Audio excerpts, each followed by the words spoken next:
ကိုအမြဲတမ်းတတိထားနေခြင်းဟာအသိပညာတိုးတက်ခြင်းအကြောင်းတရားထုတ်တယ်ဆိုတာလေကိုတတိထားနေခြင်းသာဖြစ်တယ်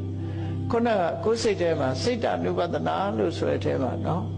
ငါစိတ်ဟာလောဘတွေနဲ့အဖြစ်များသလားဒေါသတွေနဲ့အတွဲများနေသလားမောဟတွေနဲ့အတွဲများသလားအဲ့တော့လောဘဒေါသဆိုတာကိုယ်ရင်ထဲမှာအမြဲဖြစ်နေတာမဟုတ်တော့မကြလာတွဲတာဆိုတာထင်ရှားတယ်ပေါ့ကိုယ်အဝတ်မှာ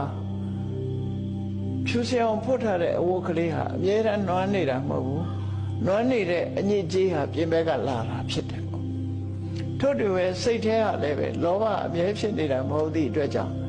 လောဘဟာအကြောင်းတိုက်ဆိုင်မှာပေါ်လာတာဖြစ်လို့ဒါအညစ်အကြေးတစ်ခုလို့မှတ်ရမှာဖြစ်တယ်ဒေါသဆိုတာလဲအာယုန်တစ်ခုနဲ့ပတ်သက်လာပြီးတော့အသင်တင်နှလုံးမသွင်းတတ်လို့ဒေါသဖြစ်เสียအာယုန်နဲ့တွေးတဲ့အခါမှာဒေါသဖြစ်လာတယ်ဒါလည်းစိတ်ရဲ့အညစ်အကြေးလို့ခေါ်တာမောဟဆိုတာဆင်ញင်သုံးသပ်ရမယ့်အချိန်မှာဆင်ញင်သုံးသပ်နိုင်စွာမရှိဘူးဆုံးဖြတ်နိုင်စွာမရှိဘူးဆိုတဲ့အခါမှာမောဟဆိုတာဝင်လာတာဖြစ်တယ်အဲ့တော့မောဟဆိုတာလေအပြင်ကလာတဲ့ရောက်လာတဲ့အရာသားလည်းဖြစ်တယ်လူရဲ့ခန္ဓာကိုယ်မှာရောက်လာတဲ့အညစ်အကြေးတွေဟာပြင်ပကနေပြီးကိုယ်ကိုရောက်လာတာဖြစ်တယ်ထို့တူပဲစိတ်ရဲ့အညစ်အကြေးတွေဟာလည်းပဲယမယံကပေါ်လာတာတွေဖြစ်လို့အဲ့ဒါတွေကိုရှင်းပြတာကမ္မထာတရားအထုတ်ခြင်းပဲလို့ဒီလိုဆိုတာ